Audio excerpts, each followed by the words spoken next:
This is Urdizzle back with my first daily tournament in a few weeks. I've been kind of letting all the updates work themselves out before I started relearning everything and doing some new videos. So since the bag has changed a little bit, I'll walk you guys through what I'm throwing. So I've got my accurate windbreak fuse. You'll notice I don't use a putter because I do putt with that fuse. So that's my main putter, and then the accurate windbreak compass is what I've been rolling with as the second utility mid-range. And then my main bag, if you've watched any of the other videos, is pretty standard stuff.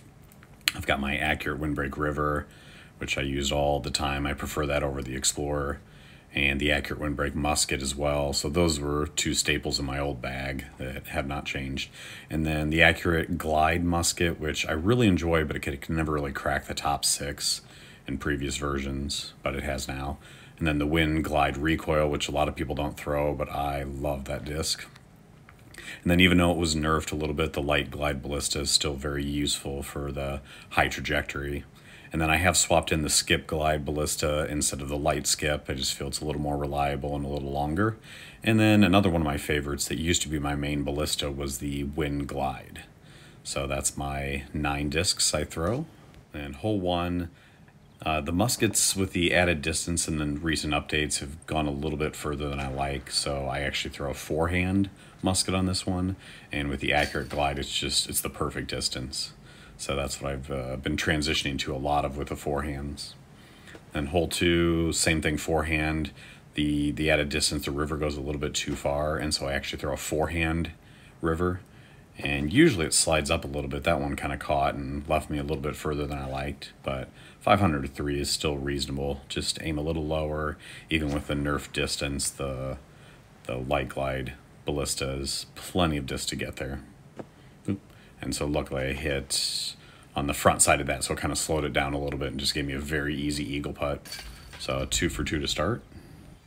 Hole 3, so we transition over to the last lakeside hole, is the box hole. And usually I'll ace run this one, but with a wind of 3, I'm going forehand river as well. It's just a little more unpredictable, so I decided not to run that one. If I ever wanted to go back and really try for a good score, I'd probably ace run that one, but no need to mess with that. This is my first real run through. So hole 4, we're shifting over to windswept, and this is a tricky hole with a wind of 5 right to left. And so I go with another forehand, so a wind glide ballista, and it's just perfect shot. And you guys will notice I do use the forehand quite a bit more than a lot of people, because I think it controls distance a little bit.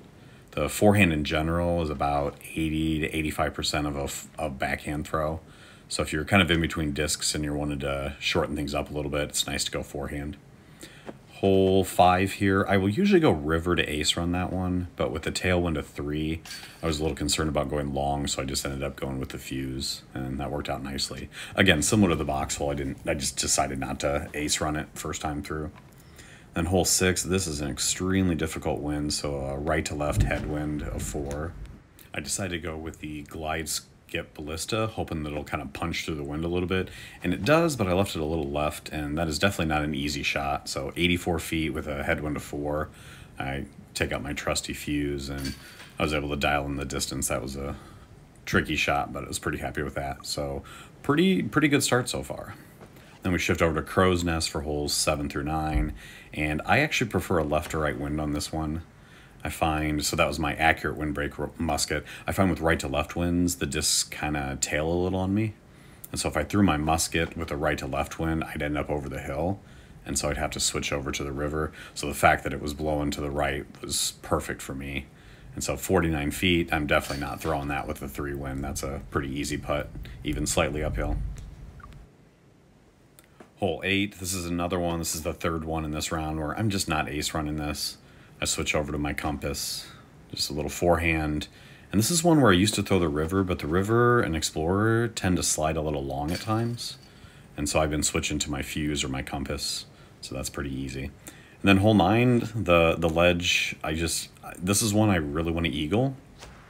And so my goal here, throwing the recoil off the tee, is to just get it up near the front of that. And I thought when I hit the wall it was not going to work, but that is a perfect location around 160.